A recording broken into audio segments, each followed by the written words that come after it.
আসসালামু আলাইকুম এভরিওয়ান, কি অবস্থা সবার? আশা করছি সবাই অনেক বেশি ভালো আছেন। আলহামদুলিল্লাহ আমিও ভালো আছি। আর আজকে আমরা যাচ্ছি সুনামগঞ্জ টাঙ্কুয়ার হাওর। আমি আছি, সাথে আছে আমার বন্ধু। আর এই মুহূর্তে আমরা অবস্থান করছি ফেনী শহরে এসএসকে রোডে। তো যাই হোক, আজকে আমরা চলে যাচ্ছি টাঙ্গুয়ার হাওর। আর কোনো কথা নয়, অলরেডি আমরা গাড়িতে উঠে গেলাম। গাড়িতে ওঠার পরে আমরা রওনা দিলাম টাঙ্গুয়ার হাওরের উদ্দেশ্যে।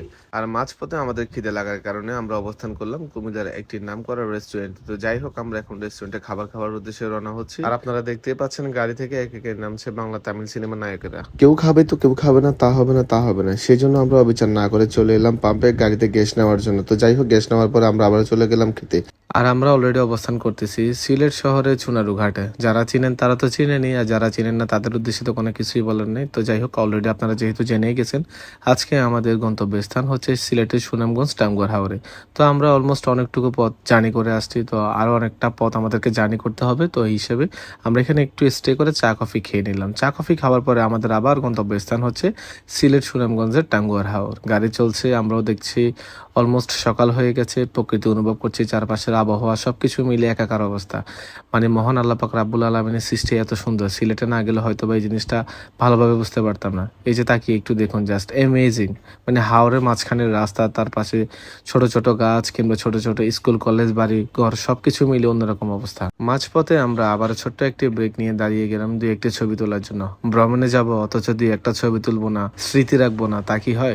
সেজন্য আমরা সবাই একে একে দাঁড়িয়ে গেলাম ছবি তোলার জন্য। আর জাস্ট চারপাশের প্রকৃতি অনুভব করতে লাগলাম। সুবাহান আল্লাহ, কি সুন্দর প্রকৃতি! তো সবকিছু উপভোগ করার পরে আমরা আবারও রওনা হলাম আমাদের গন্তব্যস্থানে। আপনি জাস্ট একটু অনুভব করেন, রাস্তার উপর পানি, তার উপর দিয়ে আপনার গাড়ি চলছে, ব্যাপারটা সুন্দর না? হুট করে আমাদের গাড়ি একটি ভুল রাস্তায় চলে যাওয়াতে আমরা একজন আঙ্কেলকে জিজ্ঞেস করি যে আমাদের গন্তব্যস্থান আসলে কোথায় ছিল। তো ফাইনালি আমরা চলে আসলাম সুনামগঞ্জ টাঙ্গুয়ার হাওর। আর এই মুহূর্তে আমরা অবস্থান করতেছি আনোয়ারপুর, যেখানে থাকে শত শত বোট। আপনারা চাইলে এখানে আপনারা আপনাদের মতো করে বোট বুকিং করে আসতে পারেন, অথবা আপনারা চাইলে এখানে এসে বোট দেখে পছন্দের বোটটি বুকিং করতে পারেন। তো যাই হোক, আমরা বিস্তারিত কথা বলতেছিলাম যে কোন বোটটি নেওয়া যায় কিংবা কোন বোটটি আমাদের জন্য সুইটেবল হবে, কোন বোটের ফ্যাসিলিটিস কেমন আছে। তো সবকিছু জিজ্ঞাসা করার পরে আমরা আমাদের মতো করে ফাইনালি একটি বোট বুকিং করে ফেলি। আমাদের বোটের নাম ছিল কোহেলিকা। আপনি টাঙ্গুয়ার হাওরে ভ্রমণে আসবেন, অথচ আপনি বোটের রুফটপে উঠে আড্ডা দিবেন না, তা কি হয়? আর সেজন্য আমরা সবাই দেরি না করে রুফটপে চলে গিয়ে আমরা আমাদের মতো করে আড্ডাটা সেরে নিলাম। সবকিছু মিলিয়ে খুবই উপভোগ করতে লাগলো আমাদের সময়টা। আর অন্যদিকে আমাদের আবু তালেব মাসুদ দুষ্টামি করতে লাগলো।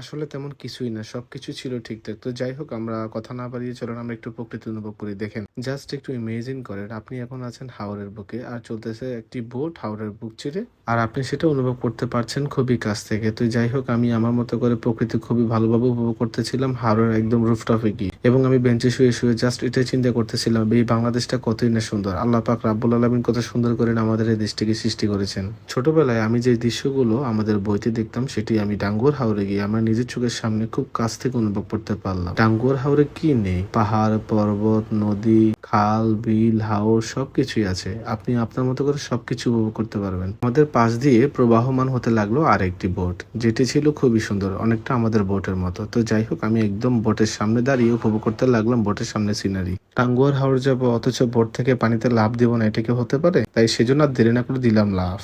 এই যে ছোট ছোট নৌকাগুলো দেখতে পাচ্ছেন, এগুলাতে করে আমরা এখন যাব ওয়াচ টাওয়ার। ওইখানে গিয়ে গোসল করব, তারপর প্রকৃতির খুব কাছ থেকে অনুভব করব। ওয়াচ টাওয়ারে গিয়ে গোসল করার পাশাপাশি আমরা গানের আরেকটি পর্ব শেষ করে নিলাম। সবকিছু মিলিয়ে খুব আনন্দঘন একটি মুহূর্ত আমরা পার করতেছিলাম। যেহেতু আমরা টাঙ্গুয়ার হাওরে গিয়েছিলাম 2 দিন 1 রাতের প্যাকেজে, তো ওই দিন আমাদের বোট স্টে করে বাংলাদেশ ও ইন্ডিয়া বর্ডারের খুব কাছাকাছি গিয়ে। তো এখান থেকে জাস্ট আপনি ইন্ডিয়ার বর্ডার উপভোগ করতে পারবেন। সবচেয়ে মজার বিষয় ছিল রাতে হাউস বোটে থাকা প্রজেক্টরে দেখানো হয় আমাদের বানানো ছোট্ট একটি শর্ট ফিল্ম, যার নাম ছিল অশ্রুসিক্ত বাবা। রাতে আমরা আবারও চলে যাই গানের আড্ডায়।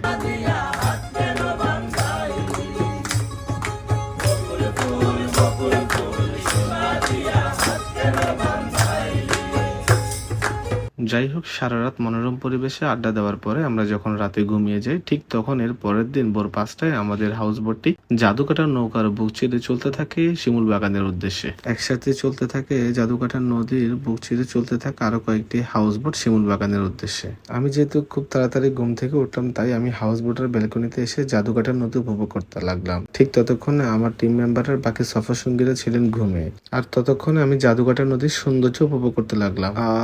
একবার ভাবুন তো, আপনি শেষ কবে এরকম দৃশ্য উপভোগ করেছিলেন? মনে নিজের ফুসফুসা